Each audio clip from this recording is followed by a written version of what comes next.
नाशिकमध्ये पत्रकारांना मारहाण झालेली आहे।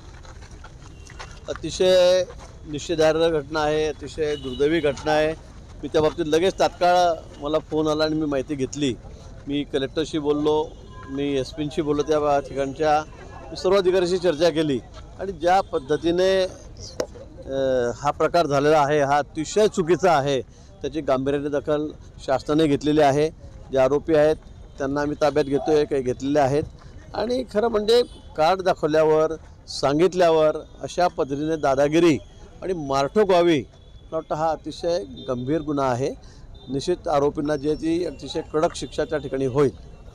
ती वसुली सुद्धा कायदेशीर आहे का हे सुद्धा पाहण्याची आवश्यकता आहे। आता खरं म्हणजे मला अजूनही माहिती, कारण त्या सीओ आहेत त्यांची बदली झालेली आहे, कालच परवाच नवीन सीओ तर जॉईंट व्हायचे आहेत आणि या संदर्भामध्ये मी जिल्हाधिकारी बँगलोरहून आत्ताच 5 वाजता 5:30 वाजता उतरलेत विमानतळावर आणि मी त्यांनाच माहिती घेण्याच्या संदर्भात सांगितलेलं आहे की या ठिकाणची माहिती घ्या की वसुली कशी चालली होती, कोण करत होतं, हे ठेक्याने दिलेलं होतं का नगरपालिकेचे माणसं होते।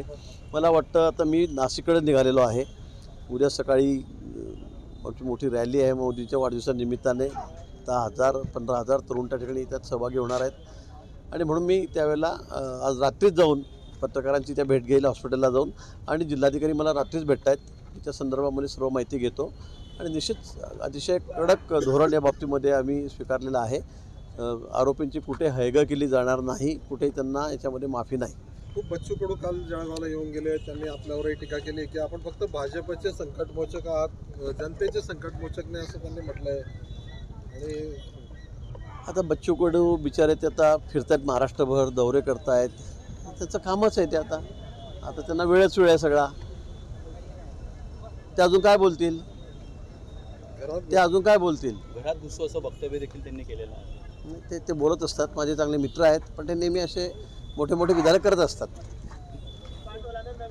भाऊ, जसं हे मंदिराचं जर बघितलं, त्र्यंबकेश्वरची जशी घटना आहे तसे ठेके अनेक राज्यांमध्ये आपल्या राज्यांमध्ये अनेक ठिकाणी आहेत, तर अशा ठेक्यांना आपण काही बंदी घालणार आहात? नाही, बाकी ठिकाणचे ठेके किंवा टोल हा वेगळा विषय आहे।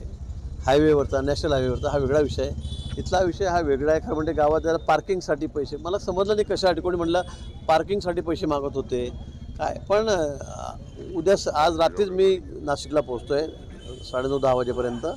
तिथे जळगाव निघतोच आहे, तिथे गेल्यावर सगळी माहिती घेतो आणि कशा पद्धतीने सगळी वसुली चाललेली आहे, काय चालली आहे, कोणाच्या परवानगीने चाललेली आहे ही माहिती मी त्या ठिकाणी घेतो। पण एक गोष्ट नक्की की अतिशय गंभीर दखल आम्ही घेतलेली आहे, शासनाने घेतलेली आहे आणि कठोर कारवाई या सर्व आरोपींवर होईल।